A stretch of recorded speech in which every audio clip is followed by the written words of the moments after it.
Our guest is Michael Mora, COO of Olgoonik Corporation. He's here at the conference at the Reagan Building and has been talking all things Arctic for the last day and a half. Welcome. Thank you for joining us. Thank you for the invitation. Let me begin asking you about the Olgoonik Corporation. Yes. What kind of business do you do? Sure. Olgoonik Corporation it has both a government and a commercial sector. By far, our government sector is the largest revenue producing business division that we have. Believe it or not, Wainwright, Alaska, small village on the North Slope, we have global operations. We have operations in the Middle East, in Abu Dhabi and Dubai, and places like Colombia, Mexico, a few locations in Africa. And pretty much we've worked in every continent other than Antarctica in the world. So we are a global corporation, and we provide a lot of benefits to our shareholders who live in Wainwright, Alaska, and mostly in Alaska. And is this a new development, this global reach? Is this part of the expanding Arctic? It really isn't. Back in 1972, under ANCSA, 1972 or 1973, ANCSA, or the Alaska Native Claims Settlement Act, created Alaska Regional Corporations and Alaska Native Village Corporations. And we're a village corporation. So around I'm going to give you some general dates, but sure. In the 90s, we started getting into government contracts under the Small Business Administration 8A program. And through that program, we grew the business.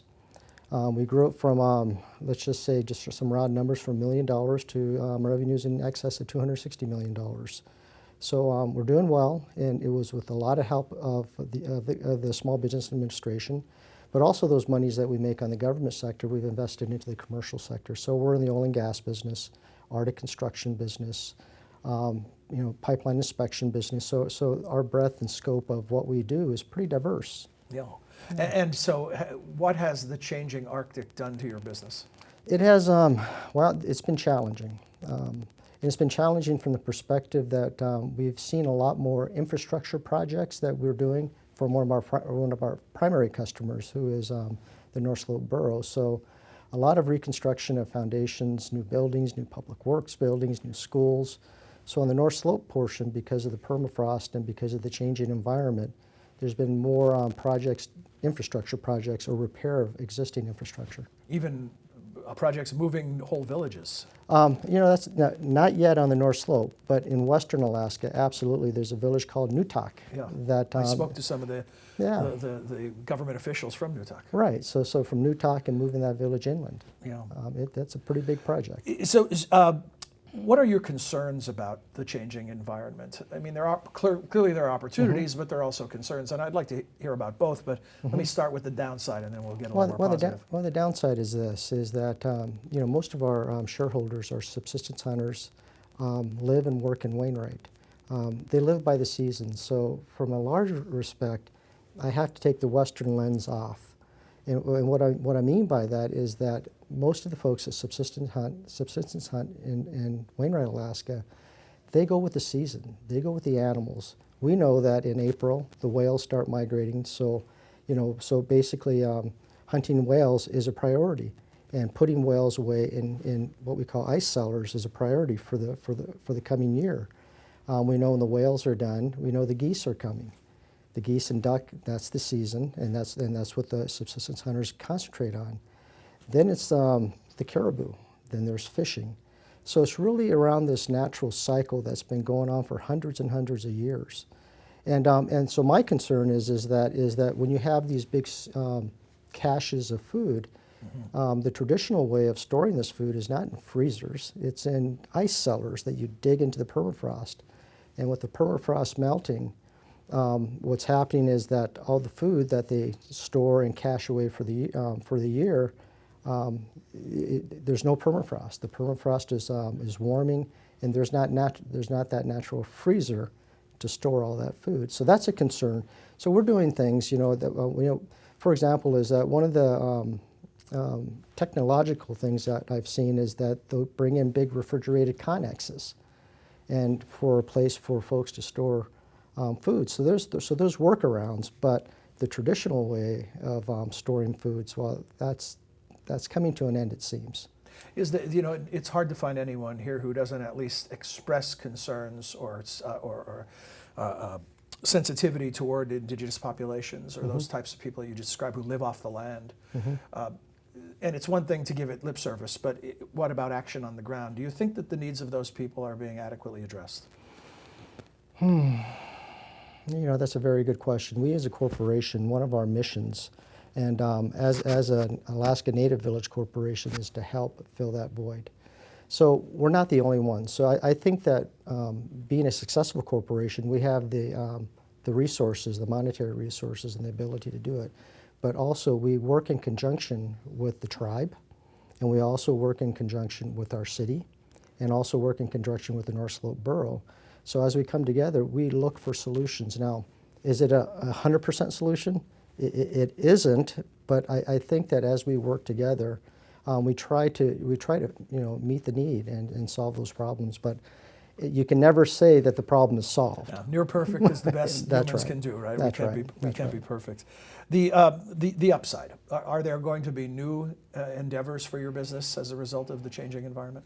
Well, I tell you, the village of Wainwright was ground zero for Shell and Conoco and the oil development in the Chukchi Sea. And there was a lot of exuberance around that. When you get private industry and private equity in there, you just wouldn't believe the pace of things that can happen, the building of roads, the building of pads, the ideas of doing studies for barge docks. It really is on an accelerated basis. But when that didn't happen, everything came to a screeching halt. So to answer your question, where have we been as a corporation since Shell and ConocoPhillips pulled away?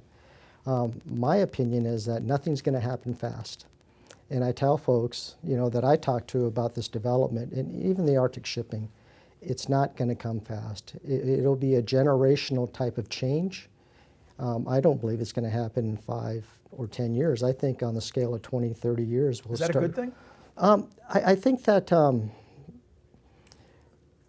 the slow pace of it is a good thing. In retrospect, when I look back at the opportunities, the exuberance, things were coming so fast, and the village was knocked back on its heels. It was very disruptive. Right. Here's a subsistence whaling community that really didn't have a lot of exposure to a lot of the things that first world problems, right? Yeah. And here this development was happening so quickly, and I think that all of us were kind of not prepared for it. So now we're much smarter, and we're much more thoughtful in what in how we go about doing things, thinking about development. But my opinion is that I think that it'll just be a slow progress in development. I want to ask you about your impressions of the 2-day conference here, the symposium, and whether or not you get a sense that awareness and understanding is at a high level among the group. Mm-hmm. It is. We have, as a corporation, have participated, and actually, we've participated from the beginning of a lot of the, for example, the Arctic Circle conference. We were early participants in this. And we should tell our viewers that you are also on the Polar Institute's corporate council. You serve on the corporate council. Okay, yeah, we do contribute. We're also involved with Arctic Circle Conference and and also Arctic Encounters. So what we do as a corporation, and what my board, through my CEO, demands, not necessarily demands, but they have an interest in knowing what's happening around them in the Arctic. So they do care. They do want to have their periscope up to see that what kind of changes could happen, and they want to be prepared. So they put an emphasis on us contributing, sponsoring, and being a part of the dialogue. And today, for example, our CEO, Hugh Putkatuk, spoke on Arctic Indigenous issues. And I think that although a lot of the presentations are great, I mean, they're absolutely great, but it's so important to hear the Native voice, the Indigenous voice. And I've heard so many good comments that amidst all the science and all the data, that hearing the voice of folks that have lived in the Arctic for generations, that really it came through loud and clear that they should have a seat at the table, and they should be heard. We've had an ongoing discussion both at the symposium and then in some of these side interviews I've been conducting about what is the story of the Arctic that needs to be told to it. And I'm wondering, not for the people who are in the know, not preaching to the choir, but for the people who are new to the discussion and who, could find the Arctic on a map but don't understand what all this new discussion and excitement is about. What's the story that they need to hear? The Arctic is a beautiful place. I've worked in and around the Arctic for the last 15 years, 20 years. It's a beautiful, it's a pristine, but it's a place that you can't make many mistakes in, and primarily because of the cold, and primarily because of just the remoteness of where the nearest search and rescue could be. When you're out on the tundra and when you're out there by yourself, it's just you and the elements and the quiet, if it's quiet. There are animals out there that that folks subsist on, and so it's a special place. It's a last frontier. You can't really explain it until you've gone out there, worked in it, and played in it, and lived in it. But it is a special place that I think all folks should experience and want to care for. Great. In a productive way. So. Well, thank you for sharing your insights on that special place. Michael Sure. Mora, COO of Olgoonik Corporation. Thanks for attending the conference and also for joining us for this interview. Well, thank you so much.